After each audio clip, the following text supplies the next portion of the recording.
আমি শুধু এটুকুই জানতে চাইছি, দলনেত্রী কি ফিরছেন বাংলাদেশে? দেখুন, এটা সমসাময়িক পরিস্থিতি, বাংলাদেশের বাস্তব অবস্থা এবং নেতৃত্ব খুব করে এই অনিশ্চয়তা, এই অস্থিরতা এর মধ্যে নেত্রী বাংলাদেশে ফিরবেন, এটাই আমার কাছে মনে হয় কিছু গুজব স্বার্থান্বেষী মহল তৈরি করে, কোনো স্রেফ গুজব। এখন তার ফেরার মতো কোনো অবস্থা নেই। যখন দেশে আইন শৃঙ্খলা পরিস্থিতি সঠিক থাকবে, যখন বাংলাদেশে নিরাপত্তা গ্যারান্টি থাকবে, যখন গণতান্ত্রিকভাবে নির্বাচিত সরকার গঠনের সঠিক অবস্থা বিরাজমান থাকবে, তখন আমাদের নেত্রী সক্রিয়ভাবে বিবেচনা করতে পারেন তিনি দেশে ফিরবেন। আমরা এই মুহূর্তে সরাসরি যোগাযোগ করতে পেরেছি আওয়ামী লীগের জেনারেল সেক্রেটারি ওবায়দুল কাদের। আমি প্রথমে যে প্রশ্নটা আপনার কাছে রাখবো, 2024 সালের জুলাই অগাস্ট মাসে বাংলাদেশে ঠিক কি ঘটনা ঘটেছিল? কারণ একাধিক সংবাদ মাধ্যম একাধিক ঘটনা তুলে ধরেছে।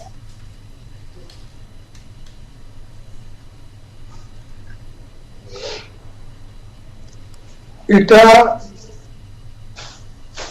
আসলে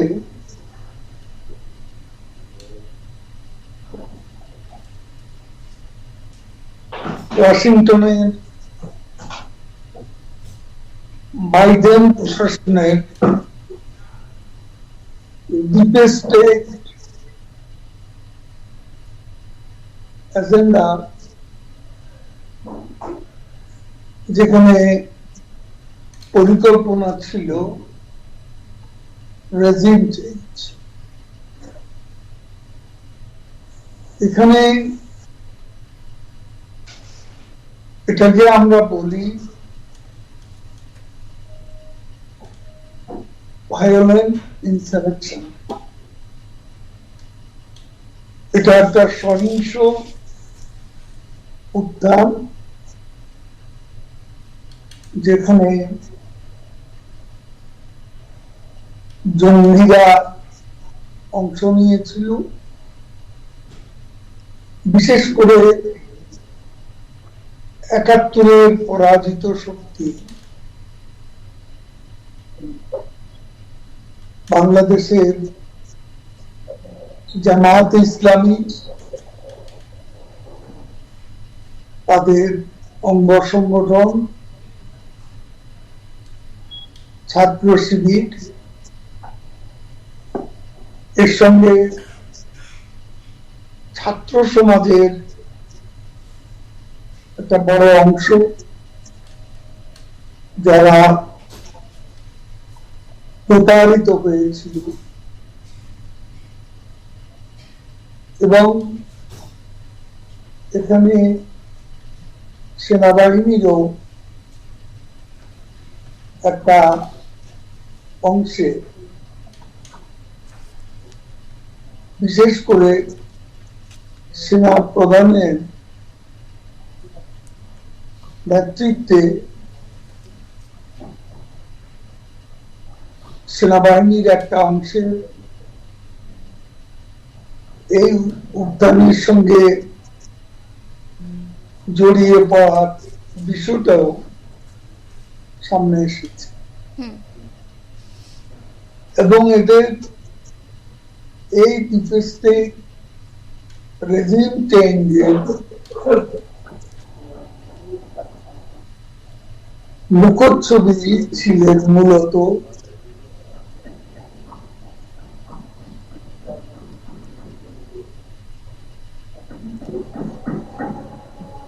মোহাম্মদ ইউনুস,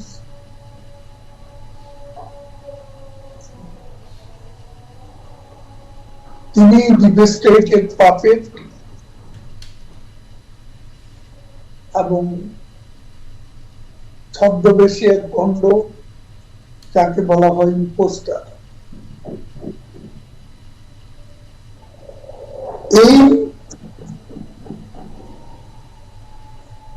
এটি একটা গভীর ষড়যন্ত্র,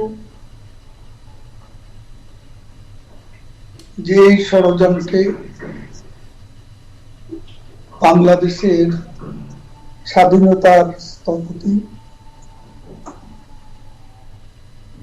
জাতির পিতা বঙ্গবন্ধু শেখ মুজিবুর রহমানকে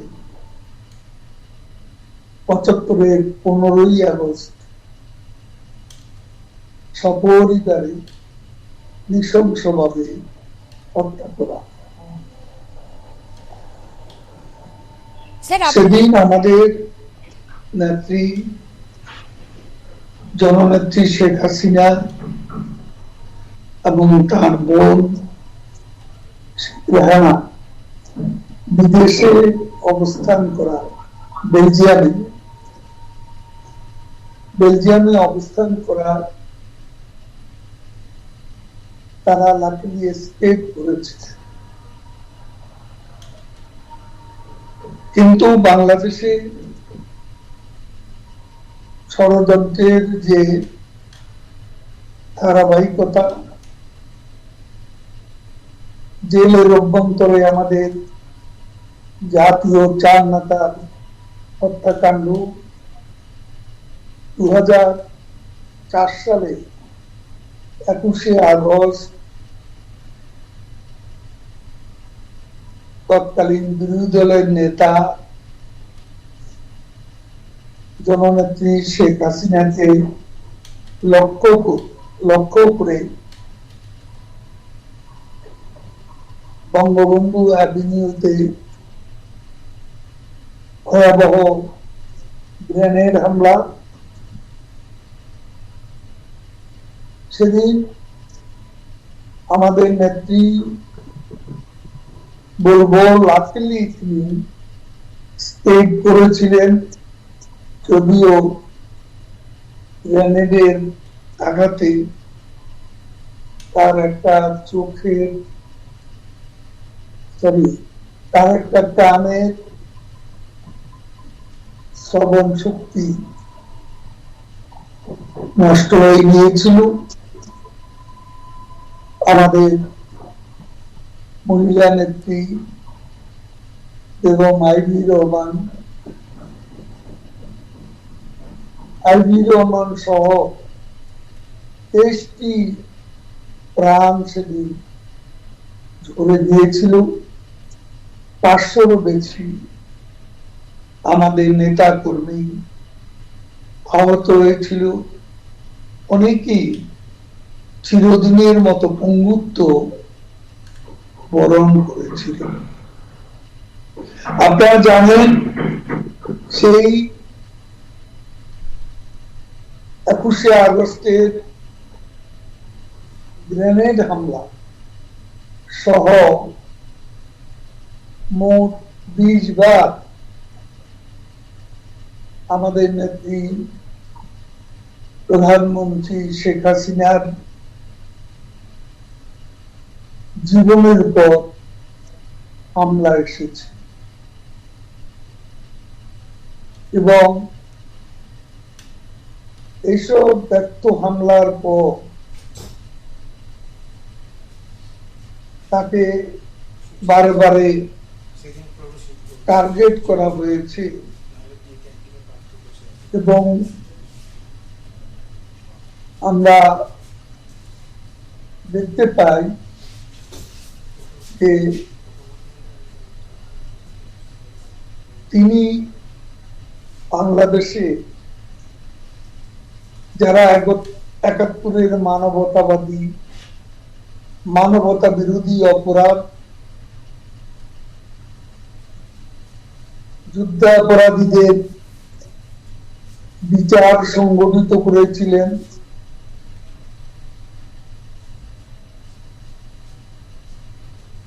ইন্টারন্যাশনাল ক্রাইমস ট্রাইব্যুনালে,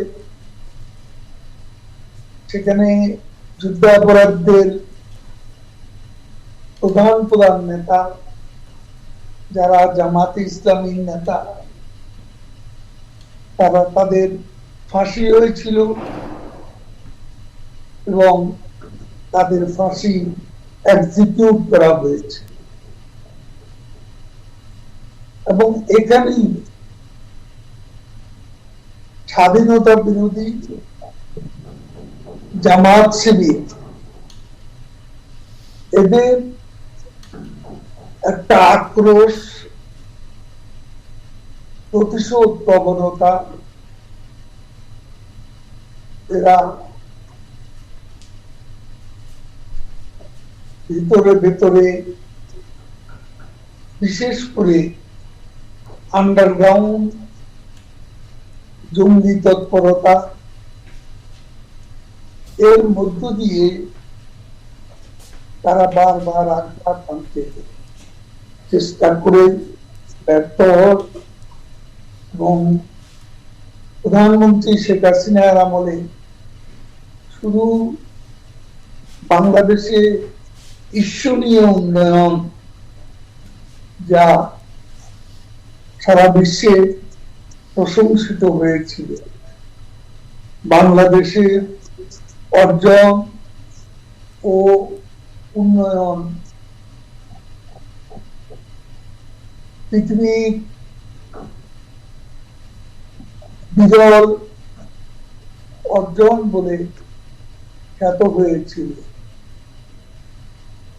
তখন এই যুদ্ধাপরাধী যাদের বিচার হয়েছে, তাদের দল জামাতে ইসলামী, তারা জঙ্গি তৎপরতা চালিয়েছিল, কিন্তু অসম সাহসে আমাদের নেত্রী জঙ্গি হামলা প্রতিহত করে সারা বিশ্বে প্রশংসিত হচ্ছে।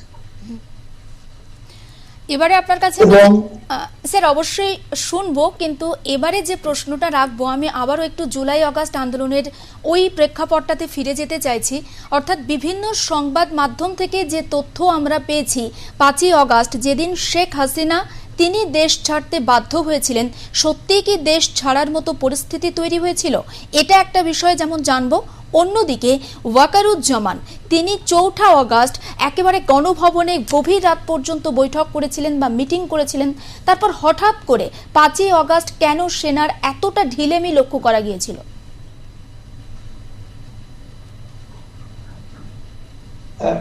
এ ব্যাপারে আমি তো পরিষ্কার করে বিষয়টি বলতে চেষ্টা করেছি। কারা কারা এই ষড়যন্ত্রের সঙ্গে এবং কারা কারা বিশ্বাসঘাতকতা অংশ নিয়েছিল, সেটা তো স্পষ্টভাবেই আমরা বলতে চেষ্টা করেছি। 5 আগস্টের পর বিভিন্ন সময় আমাদের বিভিন্ন নেতা অনেকেরই বক্তব্য থেকে এটা স্পষ্ট হয়েছে। আমি এখানে বলেছি, এখানে একটা রাজনৈতিক শক্তি ছিল যারা 71-এর পরাজয়ে প্রতিশোধ নিতে চেয়েছিল। তাদের নেতাদের যুদ্ধাপরাধের বিচারে ফাঁসি তথা মৃত্যুদণ্ডের প্রতিশোধ নিতে চেয়েছিল এবং তারা ছিল 5ই আগস্টে মূলত প্রধান রাজনৈতিক শক্তি, যার সঙ্গে ছাত্রদের একটা বড় অংশ,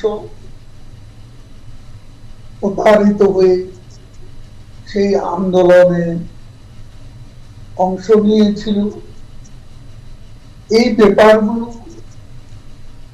এখন অনেকটাই পরিষ্কার। এবং এখানে আপনি বলতে পারেন ৭১ পরাজয়ের প্রতিশোধ নিতে পাকিস্তান ও বাংলাদেশের অভ্যন্তরীণ ব্যাপারে তাদের ওভার্ট অপারেশন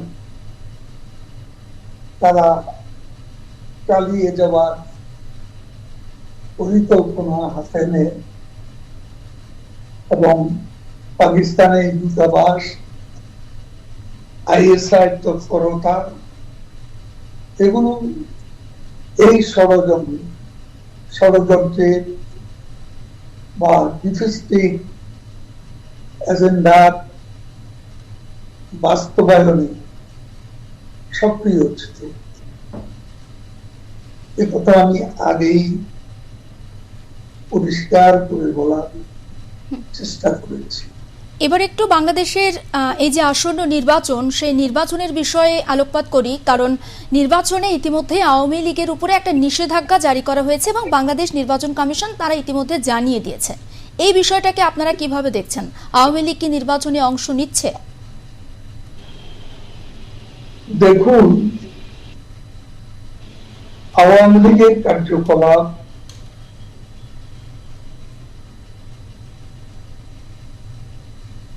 বাংলাদেশের প্রাচীনতম দল,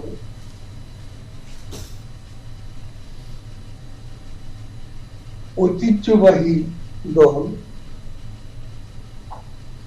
আওয়ামী লীগের কার্যকলাপ তারা ইউনুস সরকার সাসপেন্ড করেছে। তার আগে আমাদের ছাত্র সংগঠন ছাত্রলীগকে তারা নিষিদ্ধ করেছে এবং ছাত্রলীগকে নিষিদ্ধ করে জামায়াতপন্থী প্রশাসন এর মাধ্যমে শিক্ষা প্রতিষ্ঠানেও প্রশাসন সাজানো হয়। বিভিন্ন বিশ্ববিদ্যালয়, কলেজে দেখা যায় যে জামাত শিবির ঘেঁষা তাদের ক্যাডার এই প্রশাসনে অন্তর্ভুক্ত করা হয় এবং এরপর ছাত্রলীগকে অনুপস্থিত রেখে বিশ্ববিদ্যালয়, 4টি পাবলিক ইউনিভার্সিটিতে নির্বাচন অনুষ্ঠিত হয়। এটাও ছিল একটা সাধারণ নির্বাচন, একেবারেই প্রহসনের নির্বাচন। তারা ঠান্ডা মাথায় একে একে সব সাজিয়ে তার বাস্তবায়নে অগ্রসর হতে থাকে। এবং আমি আপনাদের বলতে চাই এবং দেশের জনগণের উদ্দেশ্যে আমি বলতে চাই যে আমরা নির্বাচনের দল, আমরা জনগণের দল। আমাদের শক্তির উৎস বাংলাদেশের মাটি, অনেক গভীরে। আমাদের শক্তির উৎস বাংলাদেশের জনগণ। আমরা যে কোনো পরিস্থিতিতে নির্বাচনে অংশগ্রহণের পক্ষপাত। অর্থাৎ আওয়ামী লীগ গণতান্ত্রিক দল হিসাবে আমরা নির্বাচনের বিরোধিতা করি না, কিন্তু আমাদের কার্যকলাপ দলীয়ভাবে যখন নিষিদ্ধ, যখন আমাদের নির্বাচন কমিশনের রেজিস্ট্রেশনে আমাদের প্রতীক এবং দলকে বাদ দেওয়া হয়েছে, সেখানে আনুষ্ঠানিকভাবে আমাদের নির্বাচনে অংশগ্রহণের কোনো সুযোগ রাখা হয়নি। দেখুন, দেশের 60 থেকে 62% জনগণ আওয়ামী লীগকে সমর্থন করে।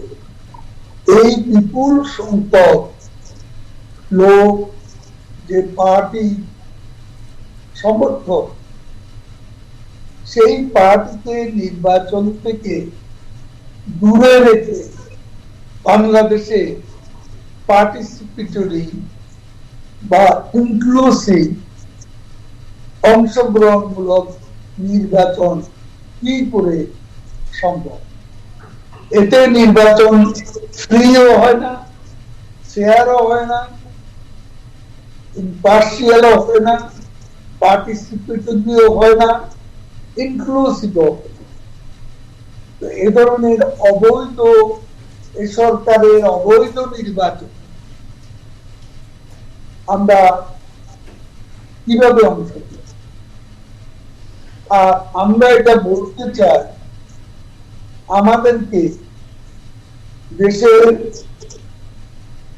বৃহত্তম জনগোষ্ঠীর সমর্থন পুষ্ট দল আওয়ামী লীগকে বাইরে রেখে বাংলাদেশে কোনো ইনক্লুসিভ নির্বাচন সম্ভব নয়। এই নির্বাচন আমরা সমর্থন করি না। এই নির্বাচন প্রয়োজনে আমরা বয়কট করব, এই নির্বাচন রেজিস্ট করব, এটাই আমাদের পার্টি সিদ্ধান্ত। 17ই নভেম্বর আওয়ামী লীগের জন্য একটা বড় দিন বলতেই হচ্ছে, কারণ দিনটার গুরুত্ব কি আর বোধহয় আমার বুঝিয়ে বলার কোনো প্রয়োজন নেই। আমি শুধু এটুকুই জানতে চাইছি, দলনেত্রী কি ফিরছেন বাংলাদেশে? দেখুন, এটা সমসাময়িক পরিস্থিতি, বাংলাদেশের বাস্তব অবস্থা,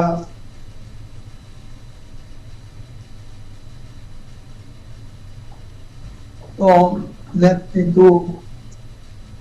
খুব করে এই অনিশ্চয়তা, এই অস্থিরতা,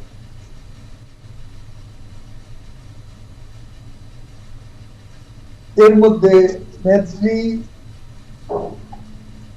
বাংলাদেশে ফিরবেন, এটাই আমার কাছে মনে হয় কিছু গুজব স্বার্থান্বেষী মহল তৈরি করে, কোন সেট গুজব। এখন তার ফেরার মতো কোন অবস্থা নেই।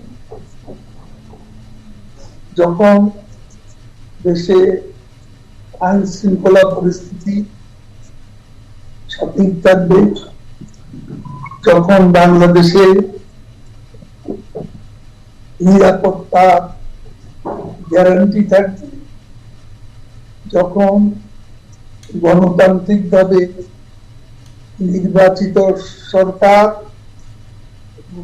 গঠনের সঠিক অবস্থা বিরাজমান থাকবে, তখন আমাদের নেত্রী সক্রিয়ভাবে বিবেচনা করতে পারেন তিনি দেশে ফিরবেন।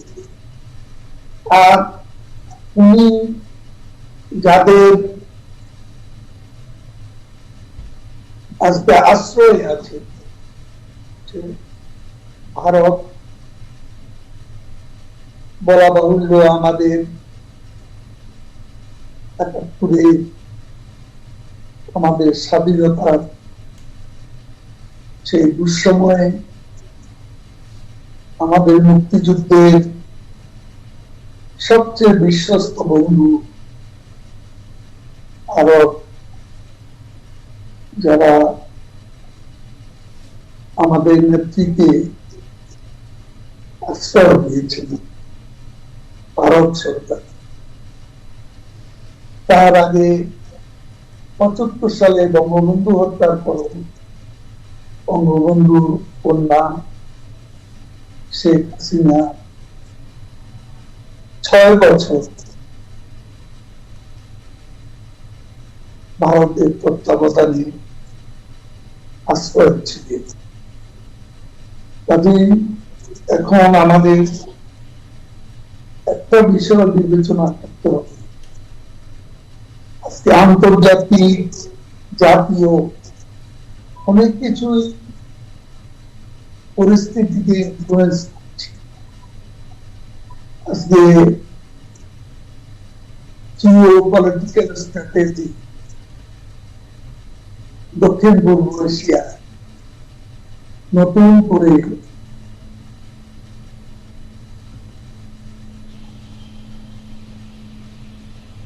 বৃহৎ শক্তি এবং বাংলাদেশ, ভারতের উত্তর পূর্বাঞ্চল, চিকেন স্ন্যাক, এখানে একটা নতুন জিওপলিটিক্যাল কন্ডিশন সৃষ্টি হয়েছে, যেখানে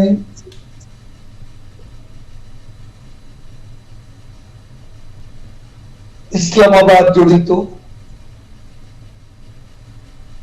যেখানে ডিপ স্টেটের পরিকল্পনা, আমাদের সাগরের প্রবেশ দ্বার, আমাদের সেন্ট মার্টিন দ্বীপ, সেন্ট মার্টিনকে কেন্দ্র করে ওদিকে মার্কিন কংগ্রেসের প্রস্তাব অনুযায়ী রাখাইন, আরাকান, মিয়ানমারের দুটি প্রদেশকে বাংলাদেশের সঙ্গে যুক্ত করা, এদিকে পাকিস্তানের বাংলাদেশকে যুক্ত করে কনফেডারেশন প্রতিষ্ঠা, যে অশুভ আকার ইসলামাবাদ আর ঢাকার সাথে এখন ষড়যন্ত্রমূলক ভয়াবহ এক ডিএস্টাবলিশন প্রোগ্রাম বাস্তবায়নের বিভিন্নমুখী পদক্ষেপ আমরা লক্ষ্য করছি। আমি একদম একটা প্রশ্ন দিয়ে এবার শেষ করতে চাই। 2024 সালের 5ই অগাস্ট আর 2025-এর নভেম্বর, এই 14-15 মাসে বাংলাদেশ এগোলো না বাংলাদেশ পিছালো? বাংলাদেশ পিছিয়ে গেছে। কতটা? বাংলাদেশ পিছিয়ে গেছে, এখন আর সেই বাংলাদেশ আর এই বাংলাদেশ, এটা দিন রাতের মতো পার্থক্য। আজকে বাংলাদেশ ভয়াবহ এক অনিশ্চয়তা, অস্থিরতা, অন্ধকারে নিমজ্জিত। বাংলাদেশে আজ বিশ্বব্যাংকের হিসেবে 27 লাখ লোকের চাকরি চলে গেছে, এর মধ্যে 13 লাখ হচ্ছে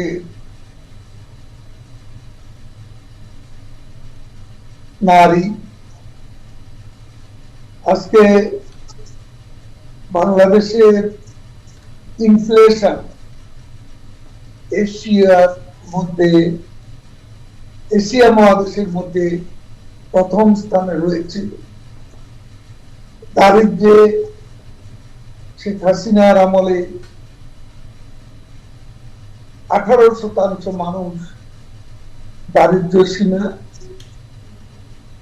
এবং সে 18% এখন 28% সীমা রেখা চলে গেছে। যে ক্রিটিক্যাল কন্ডিশন আজকে গিনির মতো দেশে, ইউক্রেনের মতো দেশে এবং সাদের মতো দেশে আজকে বিরাজমান। বাংলাদেশে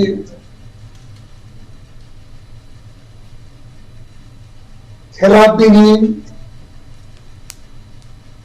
শেখ হাসিনার আমলে ছিল 8%, সেটাও 28% পেরিয়ে গেছে।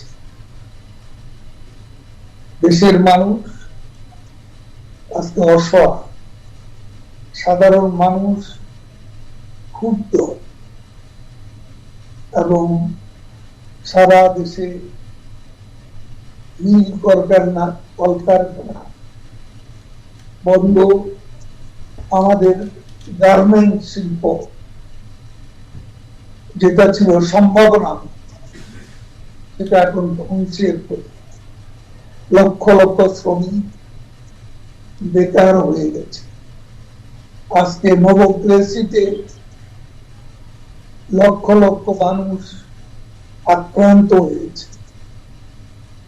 লক্ষ লক্ষ রাজনৈতিক নেতা কর্মী আজকে কারাগারে মানবেতর জীবন যাপন করছে।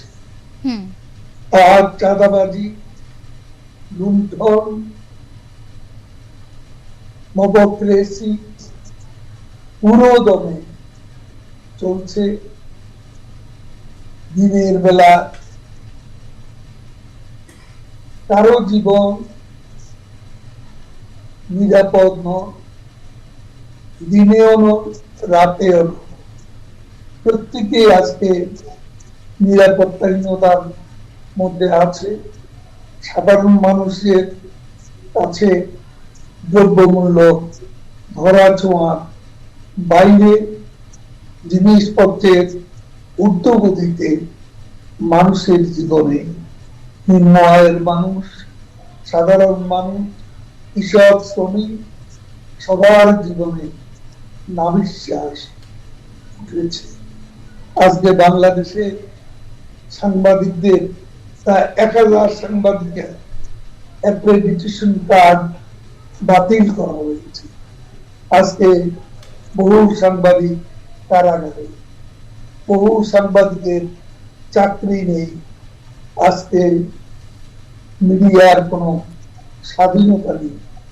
মিডিয়া স্বৈর শাসকের, সেই স্বৈর শাসকের কবজা বন্দী হয়ে আজকে সত্য কেউ লিখতে পারে না। সাহস করে সত্য কথা বলার মতো পরিবেশ বাংলাদেশে আজ নেই। বেশ বেশ, অনেক ধন্যবাদ আমাদের সঙ্গে কথা বলার জন্য। এত সময় আমরা কথা বলছিলাম আওয়ামী লীগের জেনারেল সেক্রেটারি ওয়াহিদুল কাদের ছিলেন আমাদের সঙ্গে সরাসরি, এবং বর্তমানে বাংলাদেশের ঠিক কি পরিস্থিতি তিনি একেবারে খুব সুন্দরভাবে বর্তমান চিত্রটা আমাদের সামনে তুলে ধরলেন। স্যারকে আরো একবার অসংখ্য ধন্যবাদ। সেটা হচ্ছে এই আইসিটি প্রহসনমূলক যে বিচার, মর্টারি অফ জাস্টিস, যেটা বাংলাদেশে আজকে 17 নভেম্বরে যে ফার্সিক্যাল রাত, যে politically motivated, pre determine. Sir